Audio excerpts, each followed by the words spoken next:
ইসলামে কেমন ধর্ম যে দিয়েছে সম্মান নারীদের। আলহামদুলিল্লাহি রাব্বিল আলামিন ওয়াসসালাতু ওয়াসসালামু আলা সাইয়্যিদিল মুরসালিন আম্মা বা'দ ফাআউযু বিল্লাহি মিনাশ শাইতানির রাজীম বিসমিল্লাহির রহমানির রহিম আসসালাতু ওয়াসসালামু আলাইকা ইয়া রাসূলুল্লাহ ওয়া আলা আলিকা ওয়া সাহবিকা ইয়া হাবিবাল্লাহ আসসালাতু ওয়াসসালামু আলাইকা ইয়া নবিয়াল্লাহ ওয়া আলা আলিকা ওয়া সাহবিকা ইয়া নূরাল্লাহ। প্রিয় ইসলামী ভাইরা, মাদানী চ্যানেলের দর্শকবৃন্দ, অনুষ্ঠান ইসলাম ও নারী, এই অনুষ্ঠানে আপনাদেরকে স্বাগতম। আসুন ভালো ভালো নিয়ত সহকারে আমরা দেখার প্রস্তুতি নিই।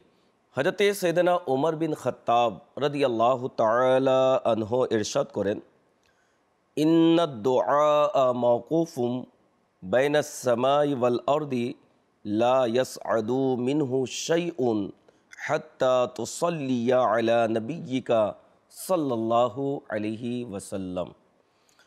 হযরত ওমর রাদিয়াল্লাহু তাআলা আনহু বলেন, দোয়াকে জমিন ও আসমানের মধ্যখানে থামিয়ে দেয়া হয় যতক্ষণ পর্যন্ত তুমি আপন নবী সাল্লাল্লাহু আলাইহি ওয়াসাল্লামের প্রতি দুরূদ শরীফ প্রেরণ করবে না, ততক্ষণ পর্যন্ত আর ঊর্ধ্বে উঠতে পারে না। যখন আমরা নবী পাক সাল্লাল্লাহু তাআলা আলাইহি ওয়াসাল্লামের প্রতি দুরূদ পড়ি দোয়ার মধ্যে, সে দোয়া আল্লাহ তাআলার দরবারে মকবুল হয়। অন্যথায় যে দোয়ার মধ্যে দুরূদ শরীফ পড়া হয় না, সেটি জমিন ও আসমানের মধ্যখানে ঝুলন্ত অবস্থায় থাকে। দোয়া আল্লাহ তাআলার থেকে আড়াল থাকে যতক্ষণ পর্যন্ত মুহাম্মদ সাল্লাল্লাহু আলাইহি ওয়াসাল্লাম এবং তার আহলে বেতের প্রতি দুরূদ প্রেরণ করা হবে না। অর্থাৎ আল্লাহ তাবারক ওয়া তাআলার দরবারে সেই দোয়া পৌঁছে যায় যে দোয়ার মধ্যে দুরূদ শরীফ পড়া হয়। নবী পাক সাল্লাল্লাহু আলাইহি ওয়াসাল্লাম এবং আলে নবীর প্রতি যখন দুরূদ পড়া হয়, সে দুরূদে বরকতে দোয়া কবুল হয়ে যায়। আমরা যারা দোয়া করি আল্লাহ তাবারক ওয়া তাআলার দরবারে, আমাদের জন্য এখানে শিক্ষণীয় বিষয় হচ্ছে, যখনই আমরা দোয়া করি সে সময় জন্য নবী পাক সাল্লাল্লাহু আলাইহি ওয়াসাল্লামের প্রতি, তার সাহাবাই কেরাম আলিমুর রিদওয়ানের প্রতি, আহলে বেতের প্রতি আমরা যেন দুরূদে পাক পড়ি। আলহামদুলিল্লাহ, দাওয়াতে ইসলামের মাদানী পরিবেশে কিবলা শেখে তরিকাত আমির আহলে সুন্নাত দামাত বারকাতুহুল আলিয়া দোয়ার পদ্ধতিতে আমাদেরকে বলেছেন, যখনই আমরা দোয়া করি তখন প্রথমে হামদ, আল্লাহ তাবারক ওয়া তাআলার প্রশংসা, এরপরে নবী পাক সাল্লাল্লাহু আলাইহি ওয়াসাল্লামের প্রতি দুরূদ ও সালাম পড়ে থাকি। যেমন আলহামদুলিল্লাহি রাব্বিল আলামিন ওয়াসসালাতু ওয়াসসালামু আলা সাইয়্যিদিল মুরসালিন।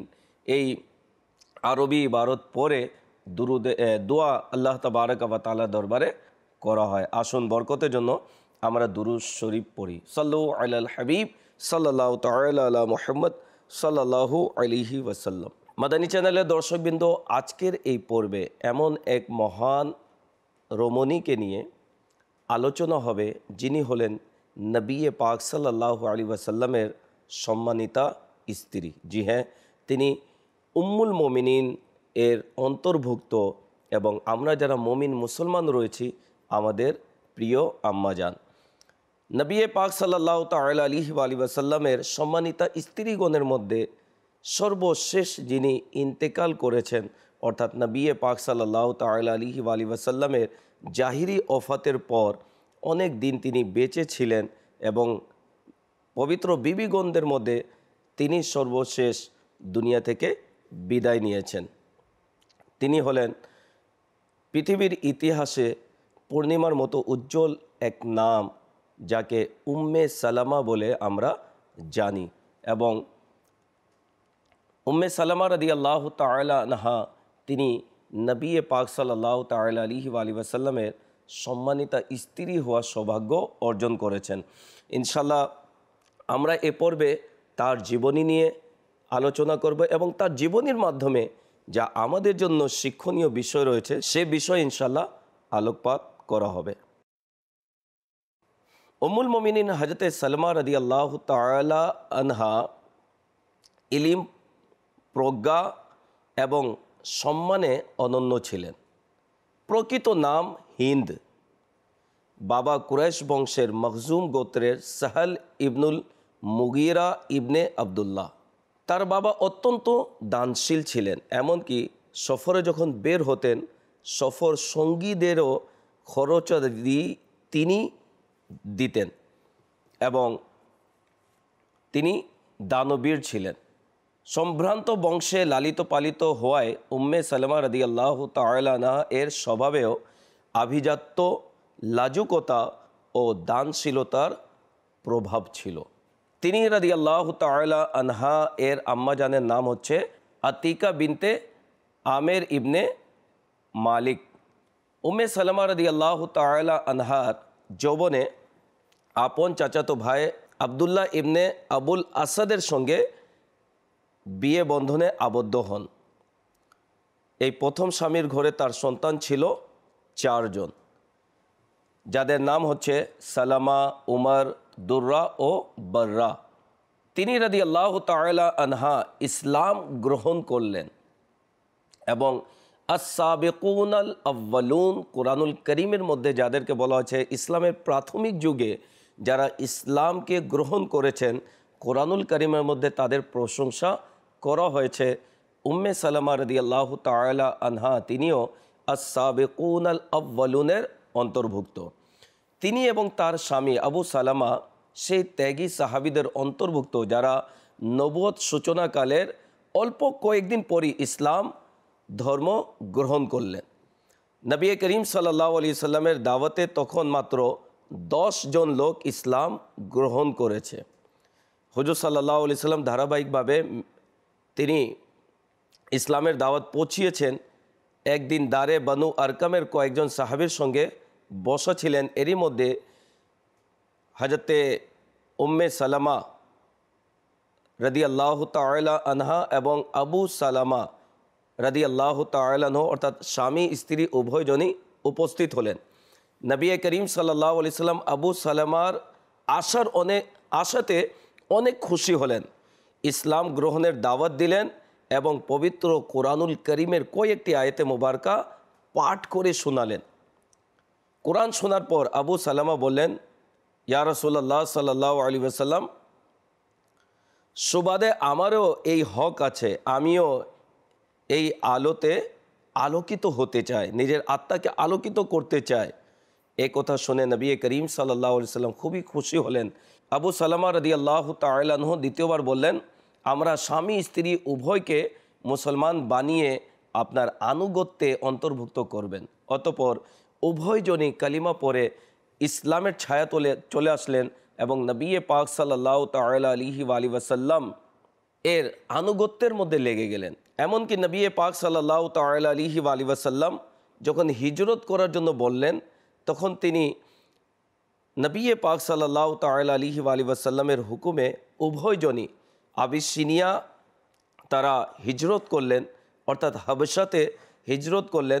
এরপরে সেখান থেকে আবার মক্কাতুল মুকাররমাতে হিজরত করলেন এবং বলা হয় যে ওনার আত্মীয় স্বজনের মধ্যে যারা ইসলাম ধর্ম সে সময় গ্রহণ করেনি, তারা তাদের এই হিজরতকে কেন্দ্র করে অনেক বাধা এবং তাদের উপর নির্যাতন করেছেন।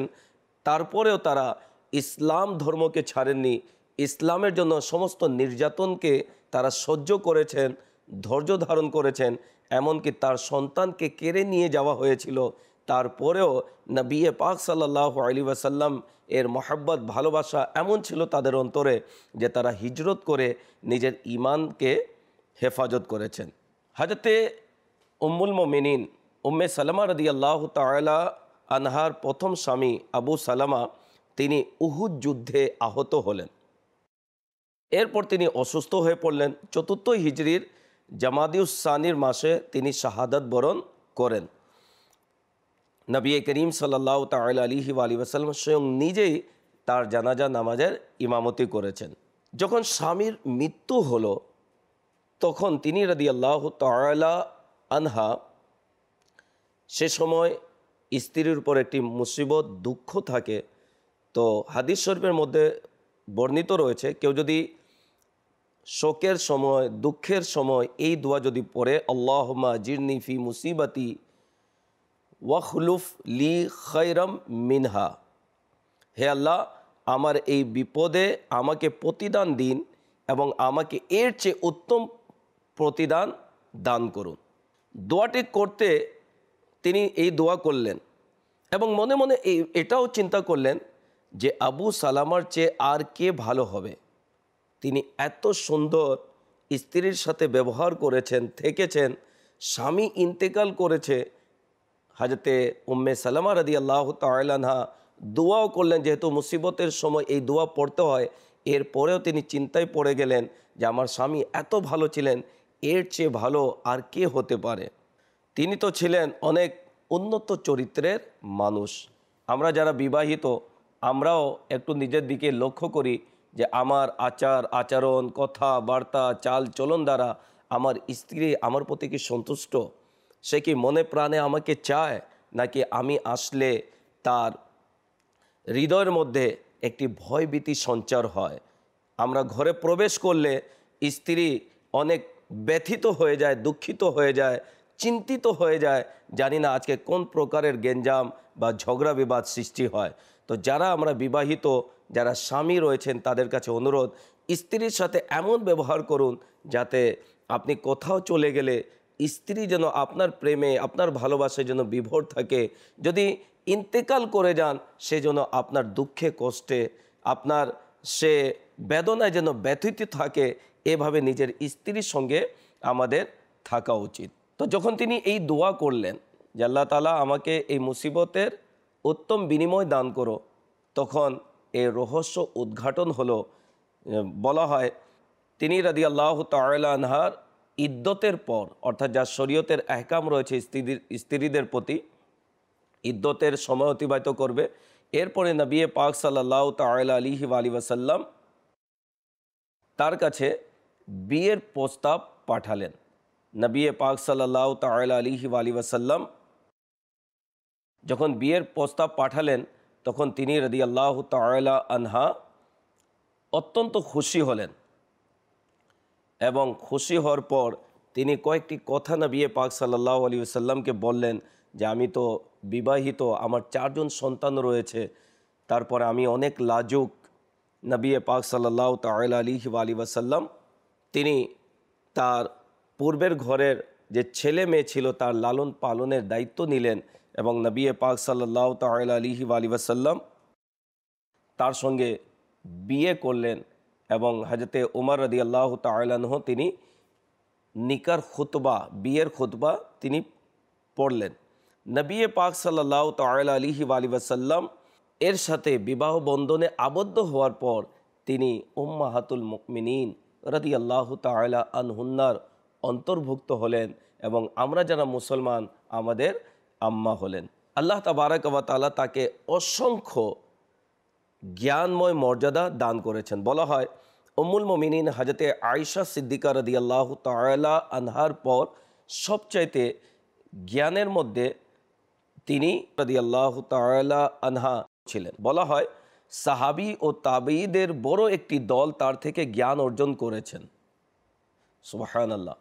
তার বর্ণিত হাদিসের সংখ্যা হচ্ছে 378টি এবং বুখারী এবং মুসলিম শরীফের মধ্যে 29টি রেওয়ায়েত রয়েছে। হাদিস ছাড়াও তিনি রাদিয়াল্লাহু তাআলা আনহা তাফসীর, ফিকহ, বংশবিদ্যা ও সামাজিক বিষয়ে অগাধ জ্ঞান রাখতেন। কবিতা আর সাহিত্য তো ছিল তার নিয়মিত চর্চার বিষয়। তিনি যেহেতু অনেক বিচক্ষণ ও জ্ঞানী ছিলেন, এই জন্য নবী পাক সাল্লাল্লাহু তাআলা আলাইহি ওয়াসাল্লাম এর অন্য স্ত্রীরা তাকে আলাদাভাবে সমীহ করতেন। বলা হয় তিনি রাদিয়াল্লাহু তাআলা আনহা যেদিন নবী পাক সাল্লাল্লাহু আলাইহি ওয়াসাল্লামের ঘরে আগমন করলেন, অর্থাৎ বিবাহ হওয়ার প্রথম দিন, তিনি রাদিয়াল্লাহু তাআলা আনহা নিজ হাতেই ওই রাতেই খানা রান্না করলেন এবং নবী পাক সাল্লাল্লাহু আলাইহি ওয়াসাল্লামের খেদমতে পেশ করলেন।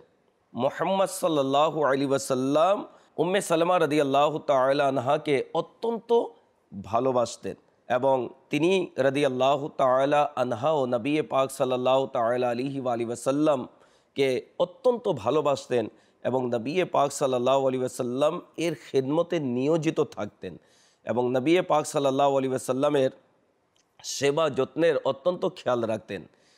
জ্ঞানের আকাশের উজ্জ্বল নক্ষত্র উম্মে সালামা রাদিয়াল্লাহু তাআলা আনহা নবী করিম সাল্লাল্লাহু আলাইহি ওয়াসাল্লামের সেবায়ও অনন্য উপমা ছিলেন। জান প্রাণ দিয়ে নবী পাক সাল্লাল্লাহু আলাইহি সাল্লামের খেদমত করেছেন। কৃতদাসী সাফিনাকে নবী করিম সাল্লাল্লাহু আলাইহি ওয়াসাল্লামের খেদমতের শর্তে তিনি স্বাধীন করে দিয়েছিলেন। সাফিনা রাদিয়াল্লাহু তাআলা আনহা বলেন, মুক্তিতে উম্মে সালামা শর্তারোপ না করলেও আমি মৃত্যু পর্যন্ত নবী করিম সাল্লাল্লাহু আলাইহি ওয়াসাল্লামের সঙ্গ ত্যাগ করতাম না, অর্থাৎ নবী পাক সাল্লাল্লাহু আলাইহি ওয়াসাল্লামের খেদমতে নিয়োজিত থাকতাম। সুবহানাল্লাহ। হযরত উম্মে সালামা রাদিয়াল্লাহু তাআলা আনহা তিনি অনেক বুদ্ধিমতী ছিলেন। আল্লাহ তাবারক ওয়া তাআলা ওনাকে বুদ্ধিমত্তা দান করেছিলেন। বলা হয় ৬ষ্ঠ হিজরিতে হুদায়বিয়ার সন্ধির পর নবী করিম সাল্লাল্লাহু আলাইহি ওয়াসাল্লাম মাথা মুন্ডনের এবং কুরবানি করার তাকিদ করলেন সাহাবায়ে কিরামদেরকে, এবং এই শর্তে সন্ধি হলো যে তারা উমরা না করে ফিরে যাবেন। তখন যখন নবী পাক সাল্লাল্লাহু তাআলা আলাইহি ওয়াসাল্লাম আদেশ করলেন, তো যারা উপস্থিত ছিলেন তারা সে কাজ সম্পন্ন করতে দেরি করলে নবী পাক সাল্লাল্লাহু আলাইহি ওয়াসাল্লাম উম্মে সালামাকে বললেন, তাদের কি হয়েছে, তারা আমার কথার উপর আমল করে না কেন? তখন উম্মে সালামা রাদিয়াল্লাহু তাআলা আনহাই হুজুর সাল্লাল্লাহু আলাইহি ওয়াসাল্লামকে পরামর্শ দিলেন, দ্বিতীয়বার আর আদেশ করার প্রয়োজন নেই। ইয়া রাসূলুল্লাহ সাল্লাল্লাহু আলাইহি ওয়াসাল্লাম, সে কাজ আপনি নিজে করে ফেলুন। আপনার যারা প্রেমিক রয়েছে, যারা আপনার প্রেমে আবদ্ধ রয়েছে, আপনাকে দেখে সে কাজ সম্পন্ন করবে।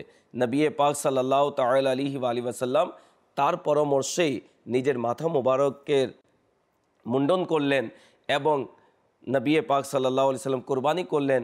নবী পাক সাল্লাল্লাহু আলাইহি সাল্লামকে দেখে উপস্থিত সাহাবায়ে কেরাম তারাও মাথা মুন্ডন করলেন এবং কুরবানি দিলেন। নবী পাক সাল্লাল্লাহু তাআলা আলাইহি ওয়াসাল্লাম যখন দুনিয়া থেকে বিদায় নিয়েছিলেন, সে সময় উম্মে সালামা রাদিয়াল্লাহু তাআলা আনহা তিনি সেখানে উপস্থিত ছিলেন। তিনি নিজে বলেন, হুজুর সাল্লাল্লাহু আলাইহি সাল্লামের ইন্তেকালের দিন আমার হাত নবী পাক সাল্লাল্লাহু আলাইহি সাল্লামের বুকে রেখেছি। তিনি বলেন যে কয়েক জুমা পার হলো, আমি সে হাত দিয়ে পানাহারও করেছি, অজুতে হাত ধুতো করেছি, কিন্তু আমার হাত দিয়ে মেশকের সুগন্ধি বের হতে ছিল। অর্থাৎ নবী পাক সাল্লাল্লাহু আলাইহি সাল্লামের শরীর মোবারকে হাত লাগার বরকতে তার হাতের মধ্যে মেশকের সুগন্ধি ছিল, এবং তিনি বলেন আমি পানাহারও করেছি, খাবার দাবারও করেছি, এমনকি অজুতে গুসুলে সেই হাত ধুতেও করা হয়েছে, কিন্তু আমার হাত থেকে সুগন্ধি যায়নি, সুগন্ধি বের হতো। তিনি রাদিয়াল্লাহু তাআলা আনহা নবী পাক সাল্লাল্লাহু তাআলা আলাইহি ওয়াসাল্লামকে এত ভালোবাসতেন যে হুজুর সাল্লাল্লাহু আলাইহি ওয়াসাল্লামের মুয়ে মুবারক অর্থাৎ চুল মুবারক তার কাছে ছিল। তিনি রাদিয়াল্লাহু তাআলা আনহা চুল মুবারক থেকে বরকত অর্জন করতেন। এমনকি তার ঘরে কেউ যদি আসতো, বলতো যে আমার পেটে ব্যথা বা মাথা ব্যথা অর্থাৎ অসুস্থতার ব্যাপারে বলতো, তখন তিনি রাদিয়াল্লাহু তাআলা আনহা নবী পাক সাল্লাল্লাহু তাআলা আলাইহি ওয়াসাল্লামের বরকতময় চুল মুবারককে পানিতে ধুয়ে তাকে পান করার জন্য দিতেন। পান করার সাথে সাথে রোগী সুস্থ হয়ে যেত। আমাদের প্রিয় আকা সাল্লাল্লাহু তাআলা আলাইহি ওয়াসাল্লাম এর চুল মুবারকের মধ্যে আল্লাহ তাআলা শিফা রেখেছেন, এবং সাহাবায়ে কেরাম আলিমুর রিদওয়ান নবী পাক সাল্লাল্লাহু আলাইহি ওয়াসাল্লামের তাবারুক দ্বারা তারা বরকত অর্জন করতেন, এবং তারা নবী পাক সাল্লাল্লাহু আলাইহি ওয়াসাল্লামের তাবারুক মুবারক দ্বারা রোগীদের চিকিৎসাও করতেন। মুফতি আহমদ ইয়ার খান নাঈমি রাহমাতুল্লাহ তাআলা আলাইহি তিনি বলেন যে হযরত ইউসুফ আলা নবিয়িনা আলাইহিস সালাতু ওয়াস সালামের পোশাক মুবারক সেটিও বরকতময় ছিল, এবং এর দ্বারা রোগীরা আরোগ্য লাভ করত। তো এখানে তো নবী পাক সাল্লাল্লাহু আলাইহি ওয়াসাল্লামের শরীর মুবারকের একটি অংশ রয়েছে চুল মুবারক, সেটি দ্বারা উপকৃত কেন হবে না? তো নবী পাক সাল্লাল্লাহু তাআলা আলাইহি ওয়াসাল্লামের তাবারুক মুবারক দ্বারা সাহাবায়ে কেরামরাও তারা বরকত অর্জন করেছেন। এমনকি উম্মুল মুমিনিন উম্মে সালামা রাদিয়াল্লাহু তাআলা আনহার কাছে অনেক অসুস্থ হয়ে অনেকে আসতো, তিনি ওই চুল মুবারক পানি দিয়ে ধুয়ে তাদেরকে পান করতে দিতেন। এখানে এই কথা স্পষ্ট হলো যে যদি আমরা কোনো বরকতময় জিনিস দ্বারা কোনো রোগীকে পান করতে দেই, ধুয়ে পান করতে দেই, নালেন শরীফ ধুয়ে যদি আমরা পান করতে দেই, নবী পাক সাল্লাল্লাহু আলাইহি সাল্লামের দাড়ি মোবারক বা মাথা মোবারকের চুল মোবারক ধুয়ে যদি পানি পান করতে দিই, এর দ্বারা রোগের আরোগ্য রয়েছে। এবং নবী পাক সাল্লাল্লাহু আলাইহি ওয়াসাল্লামের বিভিন্ন বস্তু যা নবী পাক সাল্লাল্লাহু আলাইহি সাল্লামের সাথে সম্পর্ক রয়েছে, এমন মোবারক তাবারুককে সম্মান করা, রেসপেক্ট জানানো, এটি সাহাবাই কেরামের আদর্শ রয়েছে। তারা নিজের জীবন চাইতেও বেশি হুজুর সাল্লাল্লাহু আলাইহি ওয়াসাল্লামের যে তাবারুক মোবারক ছিল, সম্পৃক্ত যে জিনিসপত্র ছিল, সে সকল বস্তুর তারা রেসপেক্ট করতেন। উম্মুল মুমিনিন হযরতে উম্মে সালামা রাদিয়াল্লাহু তাআলা আনহা, তিনি 63 হিজরিতে দুনিয়া থেকে বিদায় নিলেন এবং নবী পাক সাল্লাল্লাহু তাআলা আলাইহি ওয়াসাল্লাম এর স্ত্রীদের মধ্যে তিনি সর্বশেষ দুনিয়া থেকে বিদায় নিলেন।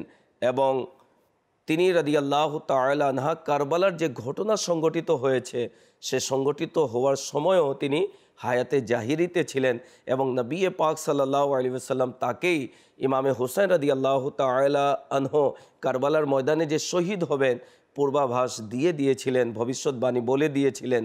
এবং যখন ইমামে হুসাইন রাদিয়াল্লাহু তাআলা আনহু শহীদ হলেন, তিনি অনেক মর্মাহত হলেন এবং উম্মুল মুমিনিন উম্মে সালামা রাদিয়াল্লাহু তাআলা আনহা, তিনিও 63 হিজরিতে বা আরেকটি রেওয়ায়েতে 62 হিজরিতে তিনি দুনিয়া থেকে বিদায় নিলেন।